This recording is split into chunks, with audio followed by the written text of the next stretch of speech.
দোয়া ও শুভকামনা দিয়ে শুরু করছি ফ্রেন্ডস 84 এর আজকের আয়োজন। কাছের এবং দূরে, দেশ ও দেশের বাইরে থেকে যারা আমাদের এই অনুষ্ঠান দেখছো, প্রত্যেক বন্ধুকে জানাই আমার আন্তরিক শুভেচ্ছা। সিএনএ 24 আয়োজিত ফ্রেন্ডস 84 এর আজকের আড্ডায় আমাদের স্টুডিওতে উপস্থিত আছে আমাদের দুই প্রিয় বন্ধু কাউসার এবং শাহরাজ। কাউসার কেমন আছো? আলহামদুলিল্লাহ ভালো, তুমি কেমন আছো? আছি আলহামদুলিল্লাহ। আজকে সিএনএ 24 কে ধন্যবাদ জানাচ্ছি আমাদের চুরাশিয়ানদেরকে এনে এক জায়গায় একত্রিত করার জন্য এবং শৈশব স্মৃতি রোমন্থন করার জন্য আমি তাদেরকে বেবি এবং সিএনএ নিজাম বন্ধু নিজামকে আমি আন্তরিক ধন্যবাদ জানাচ্ছি।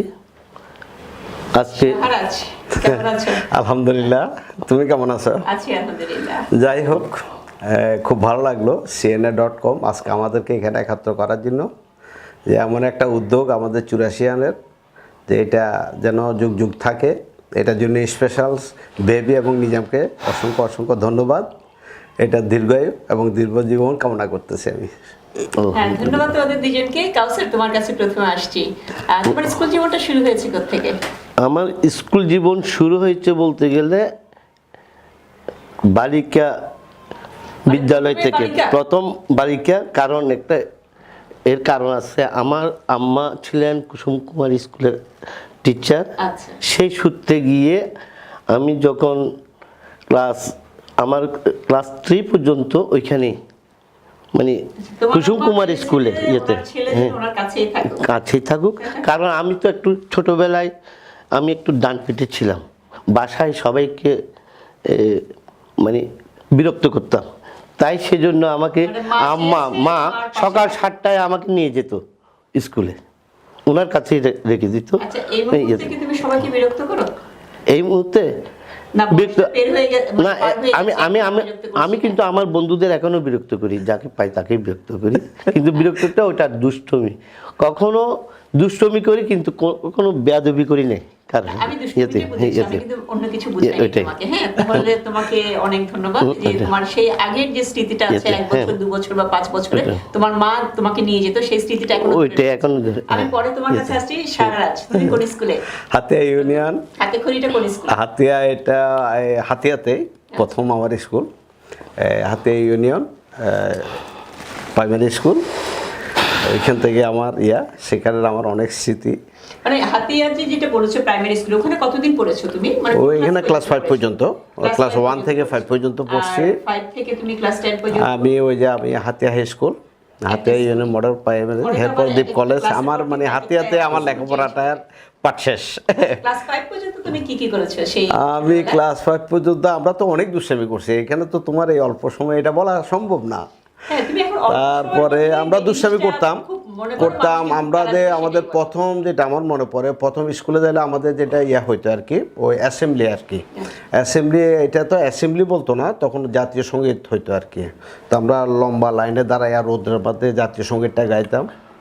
এরপরে স্কুল, আবার টিফিন পিরিয়ডে সবাই বাইরে যেতাম, মানে টিচারদের আগে আমরা বাইরে যেতাম। যখন তোমাদেরকে নিয়ে যেতে হতো নাকি স্কুল থেকে দিত? না, আমরা টিফিন তখনকার আমলে বাসা থেকেও টিফিন আসতো না, স্কুল থেকেও আসতো না।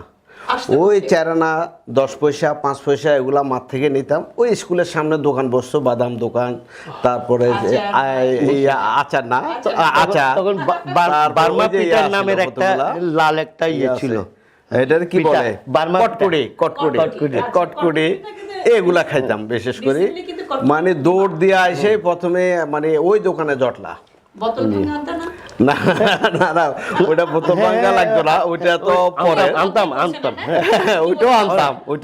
আমি বোতল ভাঙা দিতাম, তারপর আবার বোতল ভাঙা না, পাতিলের এই যে ভাঙারির আসতো কটকটির জন্য, আব্বার গুরুত্বপূর্ণ কাগজ দিয়ে দিছি অফিসিয়াল কাগজ, মানে কটকটিটা নেওয়ার জন্য। হ্যাঁ, কটকটি নেওয়ার জন্য আবার কাপড় চোপড়। আরেকদিন কি করছে, আম্মা খাতা স্কুল থেকে পরীক্ষার খাতা আনছে, আমি একদম দিয়ে দিছি, একটা পুরো বান্ডিলটাই দিয়ে দিছি কটকটি খাওয়ার জন্য। পরে যেতে তুমি কুসুম কুমারী পড়েছো, ক্লাস 3 পর্যন্ত পড়েছো? ওইটা ক্লাস 3 পর্যন্ত পড়েছি, মানে ওইখানে যাওয়া আসা করেছি। হ্যাঁ, কিন্তু ঘরে পড়তো, আমাকে বসায় রাখতো, কিন্তু ওই মেয়ে, হ্যাঁ ওইখানে বসে রাখতো। তাও ক্লাস 5-এ ক্লাসরুমে, কারণ আম্মা ক্লাস 5-এর ক্লাস টিচার ছিলেন সেই সূত্রে। থেকে কোন স্কুলে? মার কাছাকাছি ক্লাস 3 পর্যন্ত না, আমি আমার একদম স্কুল জীবনটাই মার কাছাকাছি ছিলাম। আমি এই কারণে বলছি, ওইটাই। যেহেতু মাও স্কুলের টিচার ছিলেন, মেয়েদের স্কুল ছিল, তোমাকে তার পরবর্তীতে ওই স্কুলে রাখতে পারেন না। পরবর্তীতে কোথায় গিয়েছো? পরবর্তীতে ওইখান কুসুম কুমারী থেকে আমি আমাদের দেওয়ানবাজার সিএনবি কলোনি কেজি স্কুলে ভর্তি হয়েছি ক্লাস 4-এ। ক্লাস 4 হ্যাঁ, ওখান থেকে কি এসএসসি দিয়েছো? না, ওইখান থেকে ওইটা ছিল ক্লাস 5 পর্যন্ত ওইখানে। তো ওইখানে 1 বছর থেকে আমার আবার স্কুল চেঞ্জ করছি, কারণ যেহেতু ডান পিঠের একটা ইয়ে আছে, ডানপিঠের একটা প্রভাব আছে। প্রভাব ছিল তো। তখন ওখান থেকে আম্মা আমার উপর একটা আশা করছিল বৃত্তি। আচ্ছা, ক্লাস হ্যাঁ, ক্লাস 5-এর বৃত্তিতে ইয়ে থেকে সরকারি এই কদম মোবারক প্রাইমারি স্কুলে। ওখানে হ্যাঁ, ওইখানে আমাদের এক টিচার ছিলেন দিলীপ স্যার বলছে যে ছেলেকে এখানে আমার কাছে দিয়ে আসো। এখন ওইখানে ভর্তি দেওয়ার পরে ওইখান থেকে আমি ক্লাস 4-5 দুটোই করছি, কিন্তু বৃত্তি পাইনি। বৃত্তিটা দিয়েছিলাম কিন্তু বৃত্তি পাইনি, সেই জন্য হ্যাঁ এটা কখনো আশা করা উচিত না। না, তবে দিতে পারলে কিন্তু হ্যাঁ, আমি যে মানে অংশগ্রহণ করলাম, এটা অংশগ্রহণ করেছি কিন্তু পাইনি। হ্যাঁ, আমার আশাও পূরণ হয়নি। তখন কি করলো, ওইখান থেকে গিয়ে ক্লাস 6-এ আমার বান্ধবী, আমাদের মিউনিসিপ্যাল মডেল হাই স্কুলের হেড টিচার, ওনার ওয়াইফ আবার কুসুম কুমারীতে ছিলেন দিলাফরোজা খালাম্মা।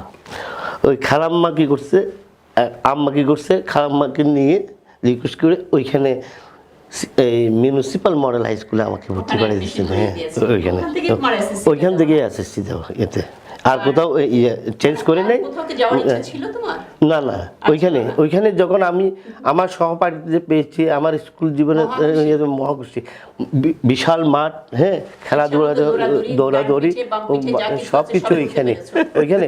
আবার আমাদের হেড টিচার অসম্ভব কড়াকড়ি ছিলেন স্যার, কিন্তু মানে খুব রেস্ট্রিকশনে রাখতো সবাইকে।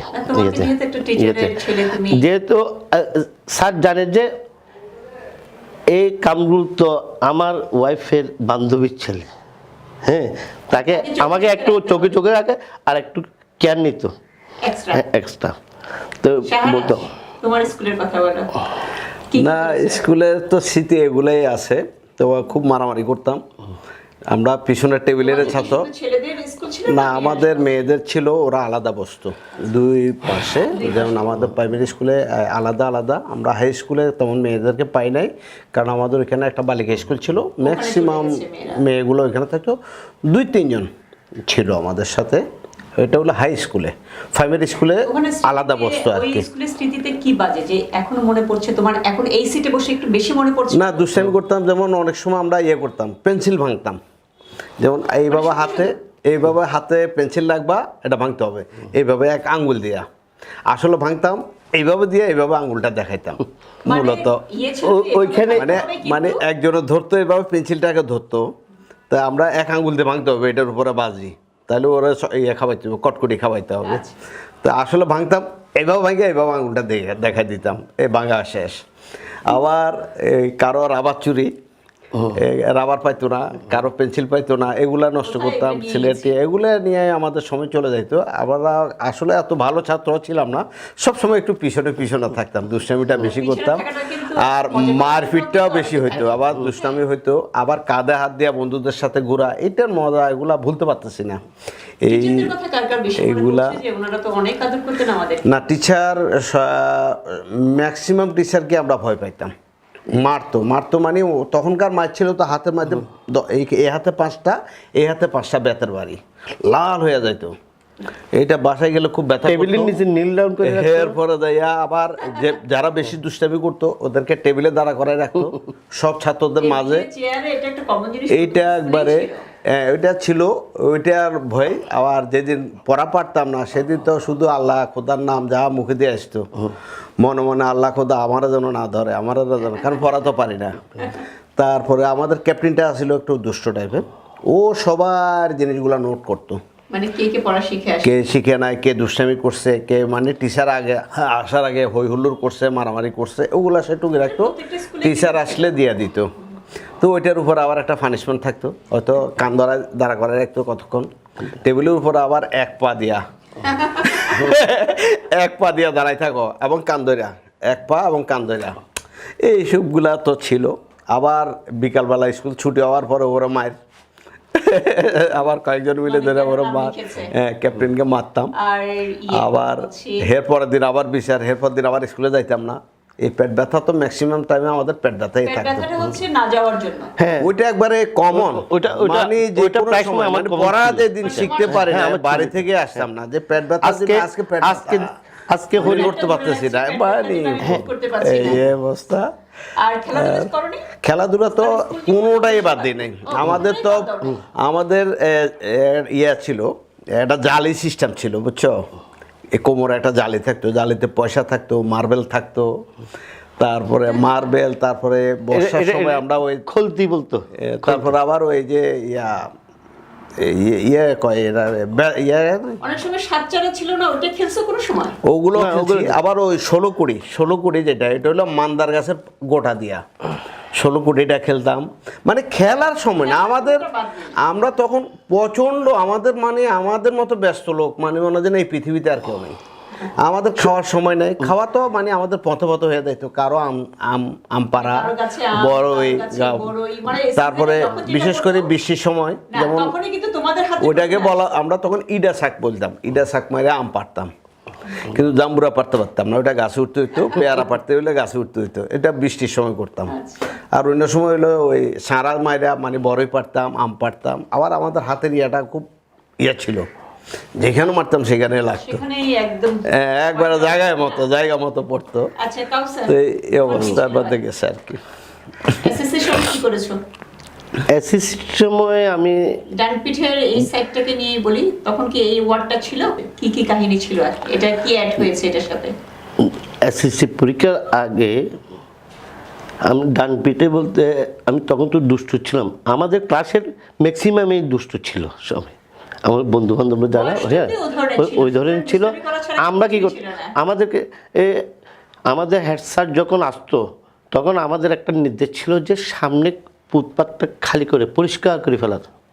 তখন ওইখানে তো আমাদের মিউনিসিপ্যাল স্কুলের সামনে দিয়ে ফুটপাথে অনেক হকাররা বসতো, হ্যাঁ ঢোকার সময় হকার না বসে, শুধু একটা দোকান ছিল কলম মেরামত করার জন্য, একটা দোকান ছিল ছোট্ট গেটের পাশে, ওটা হ্যাঁ ওইটা ছাড়া আর বাকিগুলো সব আমরা, আমাদের 4-5 জনের একটা ইয়ে ছিল, টিম ছিল, ওইটা দিয়ে পরিষ্কার করে ফেলতাম। এখন হ্যাঁ খুশি হতেন। তখন যখন আমরা অ্যাসেম্বলিতে দাঁড়াইতাম, দাঁড়ানোর আগ পর্যন্ত এটা ক্লিয়ার, হ্যাঁ। এখন অ্যাসেম্বলি শেষ হওয়ার পর কিন্তু আবার এগুলো বসে যেত, তখন তাদেরকে তখন আমরা কী করতাম, আমরা দুষ্টামি, আমরা যারা আসলাম ওইখানে এই যে ট্যাক্স নিয়ে ফেলতাম তাদের থেকে 5 টাকা করে, 10 টাকা করে, এই 10 টাকা দিবি না, 5 টাকা করে দিত, হ্যাঁ ওইটা নিয়ে আমরা ওইখানে চটপটি খাইতাম, হ্যাঁ বাস এই। আর নাইলে জলসা সিনেমায় সবাই গিয়ে সিনেমাতে মানে খুব বেশি মনে পড়ে, মানে দেখেছো দার্লিন একটা অলিভিয়া আর মাহমুদ কুলি ছিল, ওইখানে মনে আছে। শাহরাজের কাছে তোমার তো অনেক বক্তব্য শুনলাম, মানে এটা নিয়েছো ওটা নিয়েছো, ব্যক্তিগত জীবনে তুমি কি করছো? ব্যক্তিগত জীবনে এখন ব্যক্তিগত জীবনে কি করছো? এখন তো ব্যাংকে জব করতেছি, মানে আমি এখন সিটি ব্যাংক জুবলি রোড শাখায় আছি। মানে আমার চাকরি জীবনে প্রায় 34 বছর চলে। অনেকে শুনলে হতভম্ব হয়ে যায় যে তুমি কি বলো এগুলা। আমি বললাম যে আমি 90-তে জয়েন করছি সিটি ব্যাংকে, অদ্যাবধি সিটি ব্যাংকে আছি। ওইটাকে আমার একটা অংশ বলতে পারেন, মানে ওইটাই আমার জীবনের একটা অংশ। মানে এই সিটি ব্যাংক থেকে আমি অনেক কিছু পাইছি, যে আমার ছেলে মেয়েদের লেখাপড়া, আমার বড় মেয়ে নোয়াখালী প্রযুক্তি বিশ্ববিদ্যালয় থেকে অনার্স কমপ্লিট করছে, এখন এমএসসি করতেছে। আর মেজর ছেলে, আমার 2 ছেলে 1 মেয়ে। মেজর ছেলেটা এখন ইয়েতে জোরালগঞ্জ টেক্সটাইল ইঞ্জিনিয়ারিং এবার থেকে ভর্তি হলো, আর ছোটটা ক্লাস 9-এ।